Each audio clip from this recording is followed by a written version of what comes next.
到新闻大白话，那么这一节我们带您看看国际的局势现在演变到哪里去了，尤其是这个以色列的零星冲突，现在可以说是不断的在上演。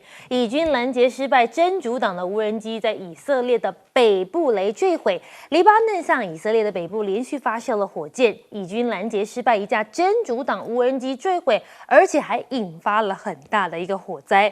那么耶路撒冷十字的古森林大火迫使以色列博物馆疏散。CNN 报道，这场森林大火已经烧毁了数十平方公里的森林，至少造成22人死亡。起火原因现在还是一个大大的问号。那么现在美国是不是对以巴已经无计可施了呢？你可以看到美国航母遭到胡塞武装组织袭击吗？美国官员说这是假消息啦。胡塞武装呢，对于艾森豪航母发射多枚导弹和多架无人机，24小时内对美军的航母第二次袭击，但美国发声明驳斥这样的事情。胡塞武装称袭击美国舰艇，但是美国航母舰长发影片报平安，却被曝好像是拿旧片，因此而惹意。艾森豪舰的舰长发布战机在军舰升降的影片，被指是报平安，但是被人家发现这影片好像过去就在网络上流传，而且不是新的影片，是旧片了。而现在呢，这个以色列总理纳坦雅胡想要到美国去演说，结果没想到美国议员不买单，还喊要抵制。路透社报道，纳坦雅胡要到美国国会领袖邀请到华盛顿向美国国会联席会议来发表演说，但日期还没有确定。不过他也是首位在美国国会4度演说的国外领袖。多名议员说，他们可能就直接不出席了。幕僚透露了纳坦雅胡接受拜登的停火协议，但协议有缺陷需修改。以色列接受美国总统拜登提出的3阶段停火协议，还说呢，这个协议似乎是有点缺陷，还有很多的工作需要完成。只不过以色列的极右派就呛了，他们可能要解散联合政府，威胁纳坦雅胡拒绝拜登最新的停火协议。以色列的极右派官员跟财政部长呢，还有国家安全部部长扬言，如果纳坦雅胡接受拜登最新的停火方案，不好意思，我们将会集体辞职，让联合政府给垮台。那么纳坦雅胡就说了，消灭哈马斯才愿意停战。他说，结束战争的前提是并没有改变的，还包括必须解救所有人质，确保加萨不再受哈马斯的统治，对于以色列构成威胁等等。只不过我们带你看到，就在这个以巴冲突之际，这乌克兰的总统难道是来刷个存在感吗？泽伦斯基说，乌克兰承认巴勒斯坦是一个国家。他说呢，他们承认以色列跟巴勒斯坦2个国家，而且要尽一切努力让以色列停下来，结束这场冲突，让平民不再蒙受苦难。很多网友就是开始在讲了，但是你不要忘了，你现在在乌克兰，你还在打仗，是在跟老美闹脾气，是不是？你自己别忘了，你自己也在战争当中，你还去调停人家。泽伦斯基说，现在俄中联手阻挠乌战和平峰会。他在演说后的记者会对中国不出席表达失望，还说北京正极力鼓吹其他国家也不要来参与峰会。大陆的防长董军就说了，中国大陆始终是一个负责任的态度，致力于劝和促谈。我们不斡旋这些地刀拱火的事情，坚持站在和平一边，站在对话的一边。那么泽伦斯基到香格里拉对话，场边挥舞美国防长求军援，呼吁准备美乌安全协议。泽伦斯基跟数名外国领袖会面，呼吁他们一定要参加本月中旬在瑞士的和平峰会。他也跟美国防长奥斯汀进行了1个多小时的会谈，强调乌克兰的防空系统跟 F-16战机它的需求有哪些。不过拜登最后是不是会出席乌克兰和平峰会，现在也是打上一个大大的问号。我们先来请教一下亮哥，最近的以色列还是冲突不断，是不是美国对于以巴已经无计可施了？这个美国拜登总统已经出手了，他提出一个3阶段的方案嘛。那第1阶段就是说先全面停火，然后就把部分的人质、部分的遗体就交还给对方嘛，对不对？然后让巴勒斯坦人可以回到故乡，然后扩大人道主义的援助。听说这拜登讲的啦，每天可以有600个卡车运物资进来。对。可是以色列那个哈马斯是正面回应啦，那以色列摇头。以色列就说这里面有一些细节还要谈呐。对，事实上就是反对了。我跟你讲啊，现在很麻烦，因为事实上这个仗，我认为就军事打仗的角度已经打完了嘛，因为他本来进来哈马斯有4个营嘛，已经被打散了，对那打散就变成游击队嘛。那另外他进来就是拉法跟那个西奈半岛那个边境叫费城走廊，以色列已经占领了，对，而且他找到了20条地道，也把它摧毁了。所以以色列基本上已经打完了，所以他为什么不走呢？所以显然他是在做扫荡，在做镇压嘛。就是我认为他就是用小区块这样一块一块，然后把哈马斯全部清掉了。所以为什么以色列的那个国家安全委员会的主席说还要7个月？对，那还要7个月，拜登大概就昏倒在地了。那拜登怎么选啊？因为这个以哈的战争只要没结束，民主党就是处于分裂状态嘛，这大家都知道的事。对，所以拜登是越来越急啊。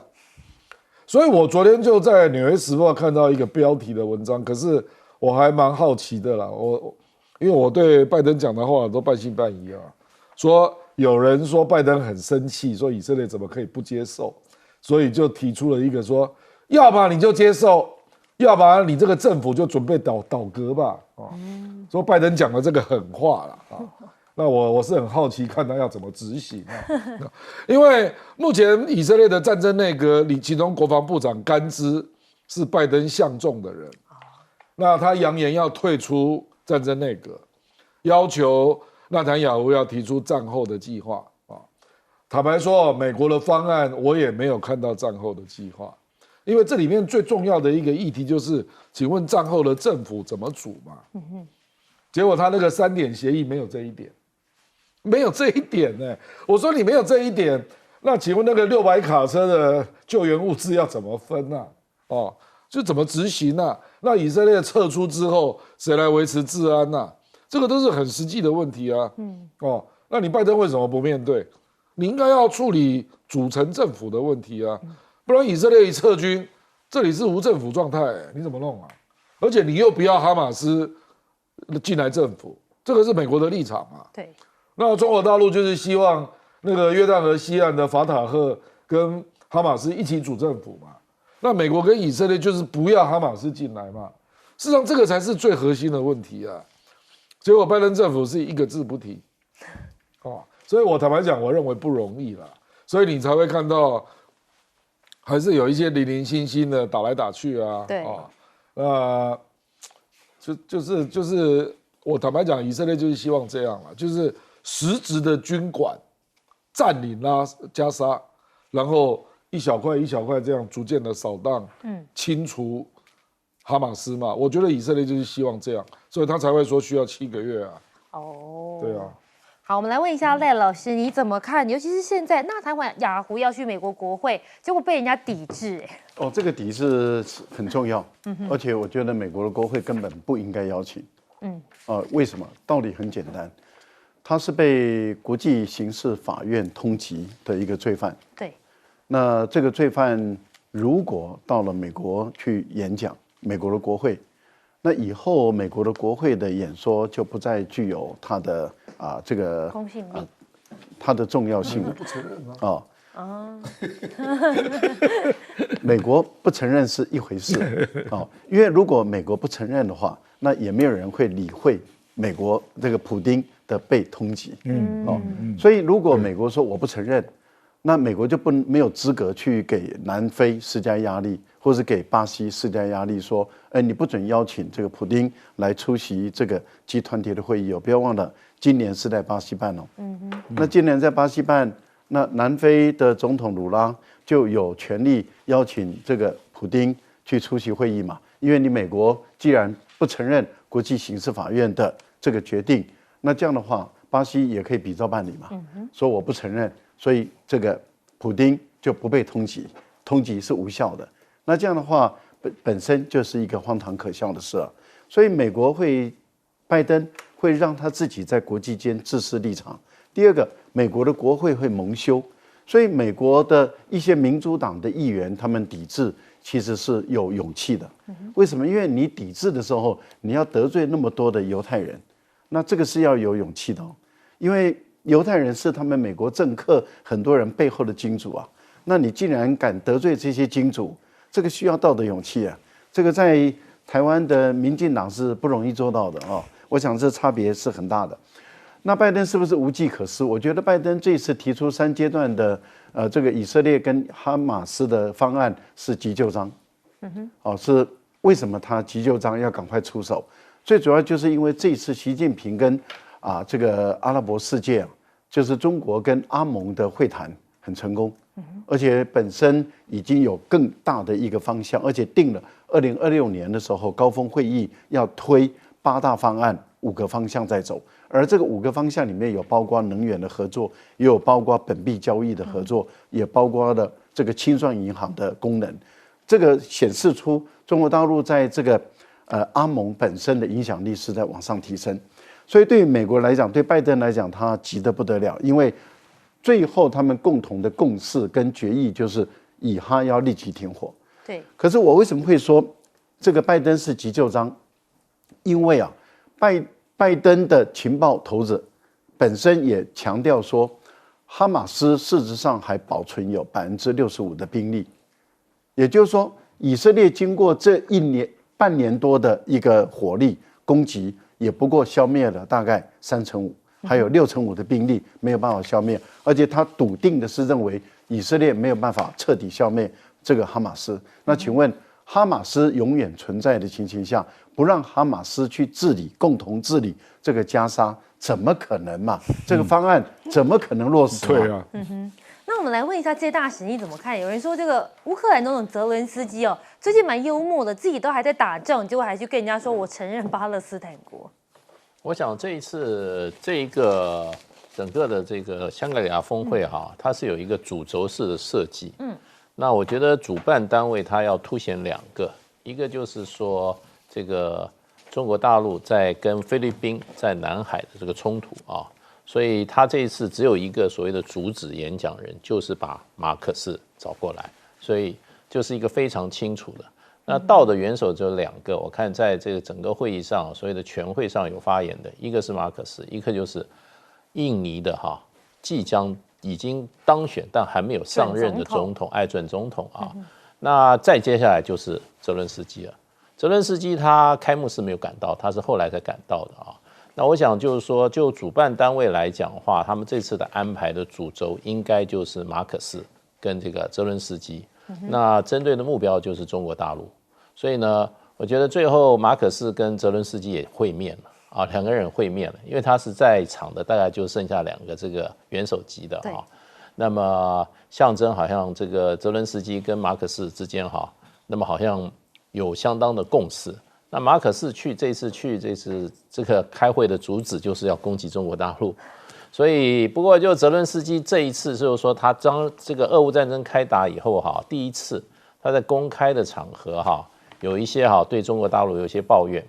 对他事实上他的讲法基本上是不是在他的这个所谓的全会的演讲里面讲的，是会后在记者会里面答复记者。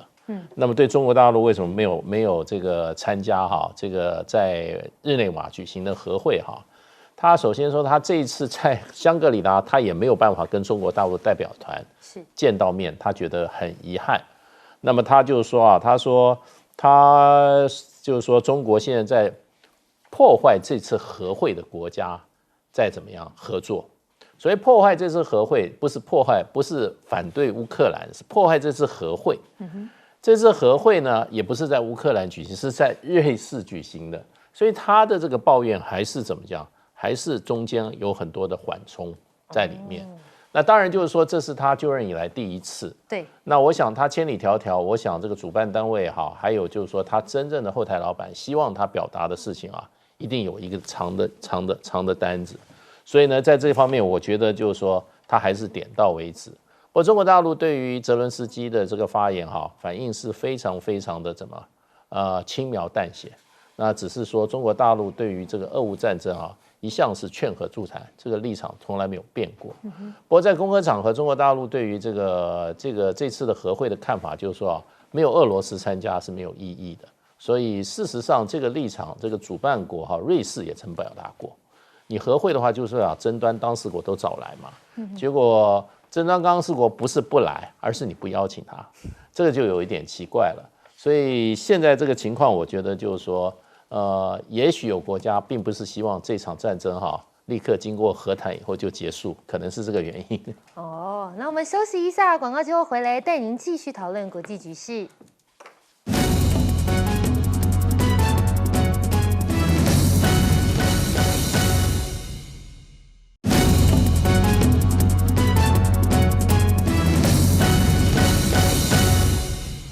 回到新闻大白话，那么这一集要带大家来讨论一下国际局势。要先带大家来看到是大陆现在积极的在抓间谍，他们又宣布破获英国的间谍案件，中国中央机关人员遭策反。大陆国安部微信公众号3日发布新闻稿说，最近在破获一起英国秘密情报局策反中国某中央国家机关工作人员王某某跟周某夫妇的重大间谍案。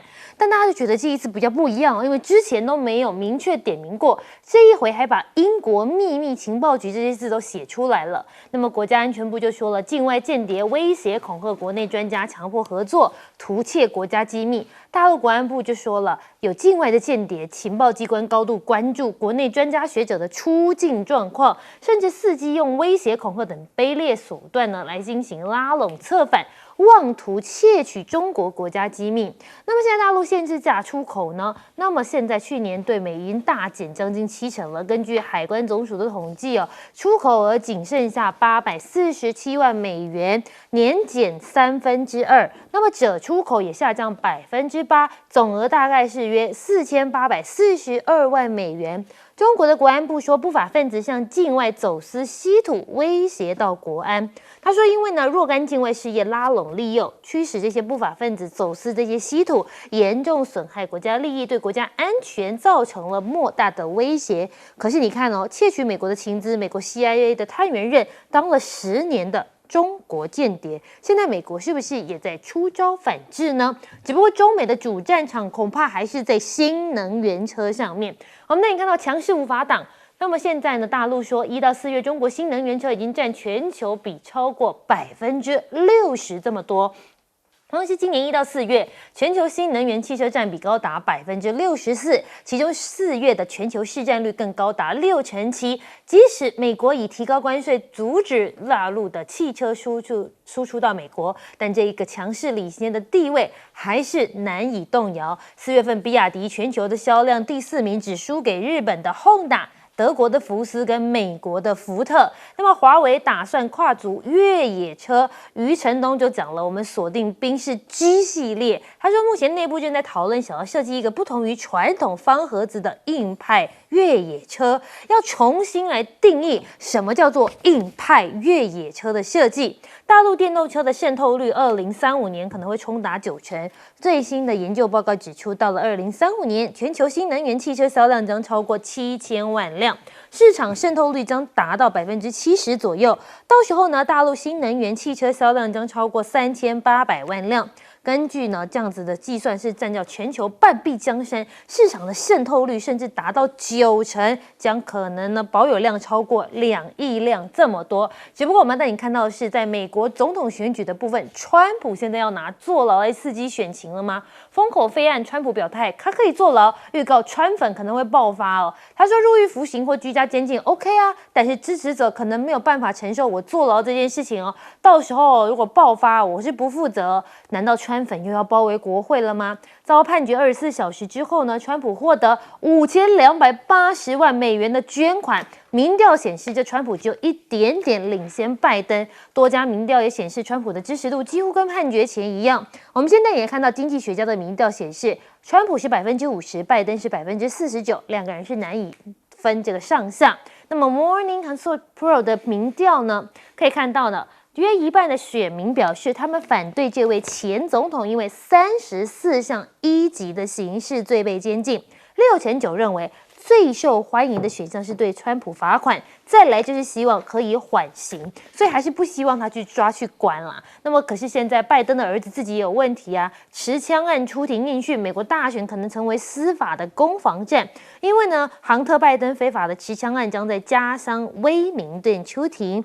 继川普封口费被判有罪之后，最近的美国大选，两党攻防又在法庭里面。杭特的案件最近因为涉及家族隐私，所以预料这一回的美国总统大选，这可能也是另外一个讨论的焦点。我们先来问一下亮哥，这个抓间谍这一次还把英国秘密情报局都抖出来了耶。这也不稀奇了，因为这个世界几大情报机构，军情六处 CIA，本来就是最厉害的啊。那另外俄罗斯现在 KGB 变成 FSB 嘛，那另外是以色列的摩萨德。对，4大情治单位啊，坦白讲，中国大陆的国安部还差得远呢，还差得远。那当然这个也要怪中国自己啦。中国有很多贪官也喜欢移民到美国跟英国啊，不是吗？啊，因为我就很少看到美国的高阶的情报官被策反啊。那为什么你的高官会被策反？这当然就是一个问题嘛，啊。这个介大使比我还了解了，就是西方国家的民族主义跟爱国意识啊，真的非常高了。我说实在啊，这个你怎么不去看美国？我真的很少看过美国的高官情报单位被策反，偶尔有啦，可是都是被苏联策反。还是007比较厉害。那个是因为真的是相信社会主义了，就是在1920、30年代确实蛮多的。那原子弹啊，那罗森伯格夫妇也是一样，可是真的到了这个80、90年代，就越来越少听到哦。这个当然牵涉到这个每一个国家的内部管理问题啦。不过你说那个稀土啊，你说有不法分子境外走私，这也没什么稀奇啦啊，因为美国的那个 NVIDIA 的晶片也被中东走私到中国大陆啊，这有什么稀奇啊？不过这个刚好就凸显了一个数据，就是中国大陆价的出口是大量减少，那表示它真的在落实，它在落实啊，所以不然不会有这个数据啦。大减2/3，这很惊人哎。对啊。事实上我也听到另外一个说法，不过这个还不能证实啊。就说美国有一些军品啊，为什么制造的进度变慢？那有人说跟稀土管制也有关系。所以因为你知道造一架战斗机需要多少稀土啊？一个船舰需要多少稀土啊？所以如果中国大陆是真的用力在这个上面啊，那美国的军工产业是真的会受到一定的影响啊。那这个只是凸显部分的讯息了啊。我相信还会有很多双方机密的在角力中的讯息没有出现那中国的电动车，它的产能早晚会超过世界的一半，不会感到意外啦。因为现在所有的工业的零组件，中国大陆都这么多，所以它的产能本来就一定会最大嘛。所以这个我觉得他要担心的应该是说他得罪了全世界的市场了。因为汽车是一个很大的产业，对，没有错那会造成很多国家的恐慌。这样，谢大使，那你又是怎么看呢？其实这个大陆这个破获的这个英国的间谍哈，他有讲一些细节。对，其实他这个本来就是在这个政府里工作的人员到英国去进修。就跟被英国政府盯上了，这情治单位盯上，算留学这样子吗？对，等于去进修，像这个在职的进修啊，或怎么样哈。那他们就是说，就接近他们，然后跟他们做朋友，然后就跟他们讨论问题。后来就是说，你们这个专业，我们可以咨询一下你们的意见。所以咨询了很多，东问西问以后，就说，我给你们点咨询费。咨询费，然后他们学成又回国，又回到他的原单位，对，都是中央的单位。他这个没有透露哪些单位哈。那回去以后呢，他们这个英国的这个军情六处那007的老家就继续派员跟他们保持联系，然后从咨询到最后，干脆讲清楚了，就是说我就是007，对，这样好了哈，你就跟我配合，对，我们重金怎么样礼聘。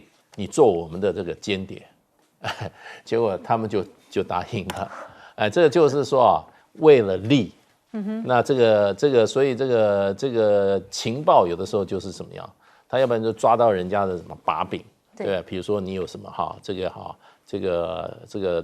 你的论文是假的，或者说你的证书博士学位有问题抓到你把柄，他就可以控制你。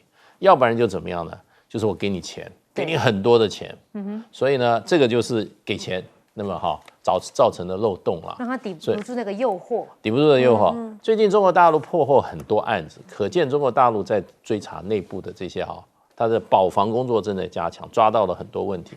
我想主要有2个原因近因的话，当然就是这个中国大陆火箭军，在前2年的时候这个居然内部的资讯机密资料被美国一个海军研究院的一篇报告全部把它暴露出来了，把他所有部队的番号，包括这个哪一个部队里面有什么成员，还有什么军狗都已经搞出来了，所以就变成就是说，这个大陆没有吭气，可是接下来你就看到火箭军高层完全整个换掉一批人，所以这个我想可能是造成中国大陆现在加强内部保防不过你要知道，真正论间谍战的来讲的话，真的就是摩萨德，就是 CIA， 就是军情六处，还有这个格别乌，他们是花大钱。那他不但有保防的能力，他还有攻击、截取别人的，真的，因为这一个常常讲一个这个好的这个情报员他的战力是抵一个师的所以就变成就是说，看起来花大钱，其实还是花小钱。那赖老师你又是怎么看呢？我个人认为这是礼尚往来。因为在上个月的中旬，英国逮捕了香港的几位工作人员，然后说他们是情报员。那我记得我当时在一个节目里面我就说，那你英国的间谍最好赶快跑，因为中国可能很快的就会逮捕你了。那马上你看1个月不到，半个月了，中国大陆就公布是近期对，所以早就有在监控了，那近期就收网了。那当然，目前被逮捕的是中国的2位这个工作人员夫妻，可是他没有说英国的那位接头人员有没有被逮捕，英国人也没有说他有没有被逮捕，中国也没说。那有没有被逮捕我们不知道，可能哪一天你看到的英国开始进行外交秘密交涉了，那也就是说，是不是我们用交换的方法来把人换掉？那这个情况很明显的，那也就是属于礼尚往来了。你抓我的人，我就抓你的人，这样的一个情形那当然要看之后的一个情况，因为这2位很明显的，他也接受了英国的密情局的训练，所以他已经是典型的英国的谍报人员。那他们已经被逮捕。那如果按照英国的谍报法来讲的话，接受训练完以后成为他们的谍报人员，英国有责任要把人家救回来，等等这些工作。那这个东西就考验了英国的情况。我个人认为这是礼尚往来了。好，那有关于稀土的这个，目前美国确实缺得很严重了，所以他们用重金去购买。你也知道，只要钱很多很多的钱，就会使一些人心动。那因此就有人就想方设法的要把中国的这个稀土，要想方设法的用运出来，垃圾啦，或是用什么废土啦，想办法把它运出去，然后满足美国人的需要。那这个部分也被破获了，也被抓了。那也就是说，这一些利益熏心的人，罔顾国家的利益、国家的法令，然后要去满足美国人的利益，那这些人当然他的下场都是不好的。这个代表什么？代表中国大陆的这个对于稀土的或者是石墨的管制已经有效了，因为逼得美国要用非法的手段，要用非常高昂的钱去购买，不然的话，它的军工的产品已经在生产方面出现了这样的问题、那样的问题，甚至石墨也是越来越严重。也就是说，这些都是在电池里面必要的东西。而我们看到，不管稀土或者石墨，这些国家的缺乏，他们虽然嘴巴讲说很淡定的说没问题，我们会找很多替代品，可是你已经看到了它的成本一直在增加。第二个，短时间没有办法获得。那中国大陆的电动车，当然它的竞争力就处于一个最有利的一个地位。你美国不让我卖进去可以啊。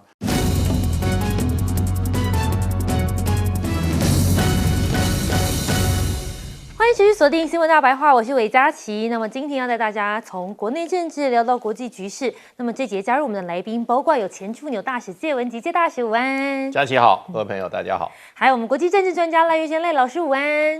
主持人好，观众朋友大家好。好，待会还有这个郭建亮各位加入我们，那是我们要先带大家来看哦。当然，最近很夯的一个议题，不知道昨天这个台大演讲你看了吗？辉达执行长黄仁勋的这个演讲呢，可以让台湾人可以说是非常关注。只不过可以看到的是，现在啊，我们台湾要终止 ECFA， 难道还在不要不进吗？那么呢，没有 ECFA， 台湾不会怎么样。谢金河说，穷台策略赞黄仁勋就像是天降神兵。他说，辉达有能力封锁中国大陆。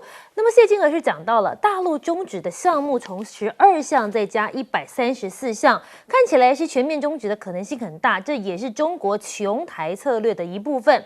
但台湾压力最大的时候，突然天降神兵了，来了一个黄仁勋，他天天拉开嗓门告诉全世界，台湾是一个非常非常重要的国家。只不过呢，在中国取消 ECFA 部分关税减让。总统府说这是典型的经济胁迫。总统府发言人说，其实政府呢有对相关的状况早有掌握，可能冲击有限，所以大家就很好奇了，难道我们现在要转单是到美国去吗？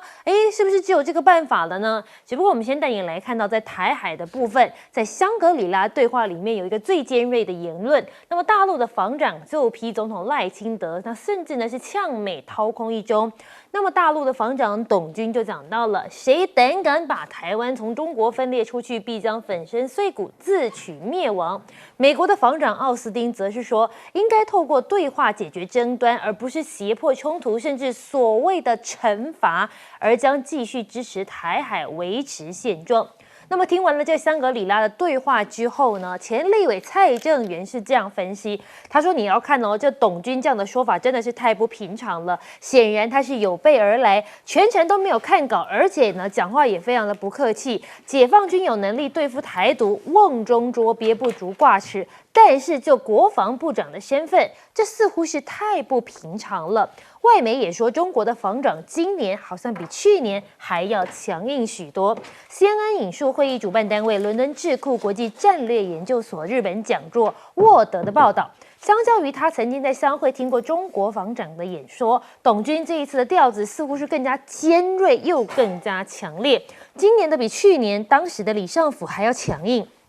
只不过赖清德520没讲的，会不会是更可怕呢？学者赵春山就示警了，如果两岸一旦开战，恐怕有一半的人都不会愿意来帮赖政府打仗。他说，真正让人家觉得可怕的是，520没有讲的地方，包括提及中华民族两岸关系条例，这会让中国觉得台湾是外延。如果未来发生战争了，中国人不打中国人，那最后台湾不是中国人，那就是没完没了了。尤其是他认为国会这样闹，每件事情都会被说跟中共有关，台湾内部已经乱成这样了，万一发生战争，会不会有一半的人说，不要帮你赖政府打仗了呢？只不过我们看到的是，在这个南海的另外一个地方，仁爱礁的飞舰人员现在枪指着中国的海警船。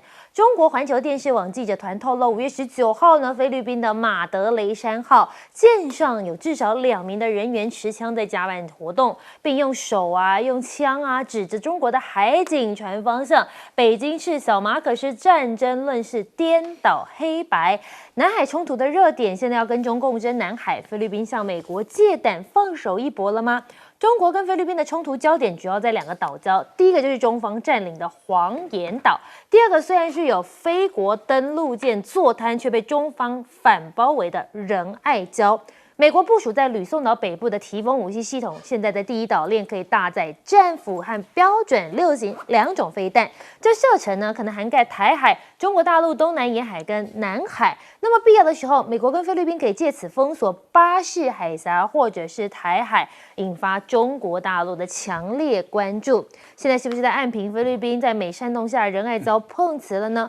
国防部部长董军也用不点名的方式来批评菲律宾，在美国煽动下挑起事端，制造假象的仁爱礁碰瓷。中方虽然保持足够的克制，但是很抱歉，也是会有限度的哦。那么距离台湾最近的腹地第一岛链现在要联手抗中。最近，美国、日本、菲律宾领袖宣布启动吕宋经济走廊计划，将改善菲律宾苏比克湾、克拉克马尼拉和巴达燕省的交通连结性。除了促进这经贸投资，战略安全意义更是不容忽视。我们需要先请教一下亮哥，你怎么看这个 ECFA？ 现在谢金河说好像没有也没差吗？这个作者不嫌腰疼啊！我这次 ECFA 134项冲击的对象，大部分都是中小企业。对，这跟去年12月针对的丙烯啊，那些都是大公司啊，台塑啦、奇美啦，他们比较容易做内部调整。那这次不是啊，是啊，你不能你要从产值看问题，你都不看就业，对不对？而且产值坦白讲还扯到另外一个啊。那好，你说这个是2%啦，啊，那你对中国大陆出口有52%是电子零组件吧？那你认为人家都不能跟别的国家买啊？你说好，他其实不是买本土企业，他总可以转向韩国吧？韩国也可以做啊。对。那最近他们中日韩也在希望能够加速 FTA 的谈判啊。那搞不好这个就是中国给韩国的善意啊。所以你以为不会发生转单吗？我跟你讲，什么叫贸易战？贸易战就是政治性的嘛。你怎么知道中国大陆不会对你搞贸易战？你不能只从市场竞争去理解，不然我们来讲嘛，美国的大豆品质是最好的嘛，那为什么中国大陆改买巴西的大豆？因为你美国搞我嘛，所以我就改买巴西的大豆嘛。坦白讲，他改买了非常多啊。那我们再讲嘛，英特尔的 CPU，这个也是世界最好的吧？对。那中国大陆现在已经下了公文啊，就是政府相关单位不能用英特尔的 CPU 啊，因为他怕安全啊。所以我跟你讲哦，这台湾真的不要太天真啊，都从自己的角度在思考啊。中国大陆是真的没有对台湾打过贸易战他现在还是用贸易歧视来说，你应该给我一点公道吧？你就开放一些进口嘛，来降低贸易顺差。我们一年从中国大陆的贸易顺差700-800亿美元，他现在还是就经济在论经济啊。你不要这个政治对抗上纲，到时候人家是用政治在思考。那他对美国都可以这样了，对你台湾不能这样吗？就是赖清德政府，你有没有想过这个问题啊？你还要听谢金河那边胡说八道啊？辉达哪有要封锁中国啊？黄仁勋巴不得能够卖啊，是因为美国不准他卖嘛，所以他后来降阶弄 H20嘛，他本来是要买 A20啊，他不能卖，只好降到 H20，结果降太低了，现在在中国滞销啊，结果他只好杀价来卖啊，这个哪里是黄仁勋要的？我跟你讲，黄仁勋最近还因为美国去追查中东是不是转卖那个 NVIDIA 的晶片给中国大陆，现在连中东要出口到中东都被那个延缓审查啊，结果辉达那天的股价重跌3.8%，这个绝对不是黄仁勋愿意见到的嘛。我说如果有一些事实啊，你都不看清楚啊，那坦白讲啊，谢金河还那个赖清德还把他当作国师那你就可以想象会有多可怕了。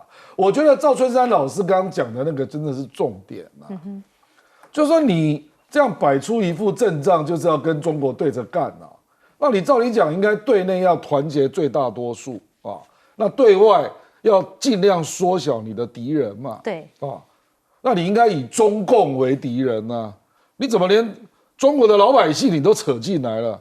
你如果讲你不是中华民族，台湾人不是中国人，那你就是等于跟14亿人对着干那你不是把你的对手极大化吗？而且他还不止把对手极大化，国外的我们讲这个大陆，他不止把大陆的对手极大化，他还把台湾内部的对手极大化他动不动就说你是中共同路人对不对？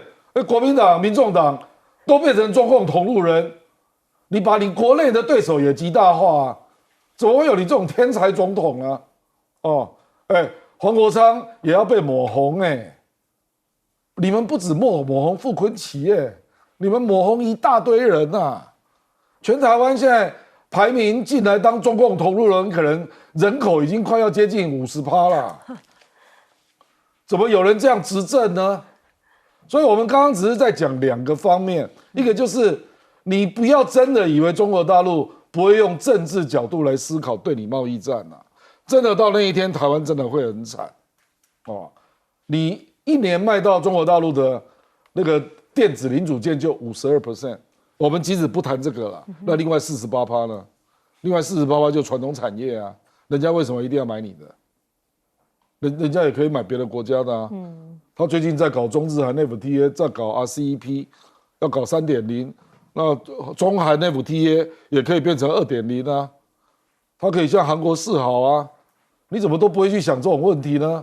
所以我觉得你这个政府怎么会都从自己的角度在思考，以为全世界都跟你想法一样？我觉得这个实在是太可怕了。那我们来问一下介大使你怎么看？有人说呢，这一回这个大陆的防长董军好像话真的讲得比较重了一些。对，比较之下哈，我们这个重不重的话，当然要跟他的前2任比啦。对，那前2任的话，说实话，那么这个魏凤和是他前任嘛，对不对？他只是说啊，是任何人胆敢把台湾从中国领土分割出去那么中国人民解放军他会怎么样？他会不惜一战，不计代价。大家讲到这里对。那么再加上就是李尚福李尚福讲法也差不多，也就是说谁要把台湾从中国分这中国人民解放军他也是要站到，意思就是说绝对会不会做事，一定会出手制止的那大概都讲这个份，可是这一次这个董军讲了，他就讲8个字嘛，对不对？他说粉身碎骨，然后自取灭亡。对，所以粉身碎骨我就讲我们就是中国成语的话，粉身碎骨那已经是还能怎样呢？灰飞烟灭吗？对不对？跟毁分胜，所以他这个措辞是最强烈的意思。而且他在这个答询的时候，因为下面也有观众问问题的时候那么问了2个问题，他前面一个是有关台湾的，他在前面的时候完全就只回答台湾问题，然后呢用了更多形容词，蛮强的形容词，就表示说那么如果说两岸要开战的话，那么他这个大陆的军队是绝对有把握，说这个已经各方面都操练准备的非常非常的这个完善了绝对有把握。那么这个主持人还提醒他说，你能不能再答下一题？他继续讲台湾问题，然后这个问题让我讲完，所以就变成他这个主要在这一次香格里拉，我觉得他去主要传递的讯息就是对台湾立场的一个非常非常极为强硬，几乎已经推到我们这光谱分析某一个顶端的一个差不多已经到顶了，所以我觉得就是说这些当然它是警告性质那么他警告现在的这个台湾的这个政府嘛，对他已经很清楚了所以我觉得中国大陆现在该动的他都动了，军事上也动了那么我们当时前一阵子我们在讨论的时候会就是说经贸一定是不会避免的那当然说现在大陆是134项你知道这个免税的这个所以早收清单的这个零关税的一共有534项，134项将第一次这12项的话，大概就已经取消了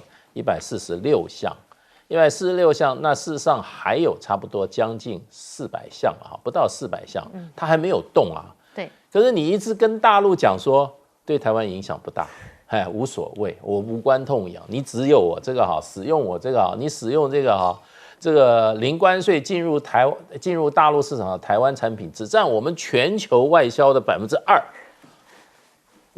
安唔惊啦，那你意思是说，那你请你再继续把那400项一起拿掉，是不是？挑衅的意思。这个时候你应该说，这个中间大家来用理性来解决问题对不对？你这个政策对于我们将来两岸这个要这个理性的来互动的话，这是不利的。你这样子的话，你可以给中国大陆一个怎么讲？一个比较正面的讯息。你知道只有2个讯息，第一个说没有影响，你拿掉没有影响。第二个呢，还说我要去 WTO 去告你，我要去那边争端解决。那能不能告？我们前面也提过了。不过我觉得基本上不管是损失150亿美金还是120亿美金，最后影响都是我们基层的劳工，因为他们会因为工厂啊没有货出啊，关厂，然后呢就失业了。那我们这些大老板不在乎，可是我们这些小市民的生计怎么办呢？好，我们来问一下赖老师，你又是怎么看呢？尤其是现在南海的局势，好像有那么一点点紧张的感觉。不止南海的局势，台海的局势都紧张。对，我觉得这一次董军他不点名，但是全世界都知道，包括美国也都很清楚知道他讲的是谁，他讲的就是美国啊。也就是说，台独的背后就是美国，美国在切香肠，美国在资助台独，要台独去闹，所以他点名的啊，就是他讲的很明白，就是美国跟台独。那台独就讲到台独武装了，那也就是说，他只针对台独武装打，那不是武装，那解放军不会动手。可是如果是台独武装，他会动手，背后的那个影子他也会动手。另外，在南海这个部分，他也很清楚的讲，菲律宾目前在闹，背后就是有人要他这样闹，背后那个人是谁也很明白了，那也就是美国为主，拉的日本、澳大利亚等，那这些国家拉的菲律宾来闹，他也会针对背后的那个国家打。其实我觉得董军在这一次的讲话中，我觉得已经非常非常的明白，也就是解放军准备的事实上是跟美军的较量。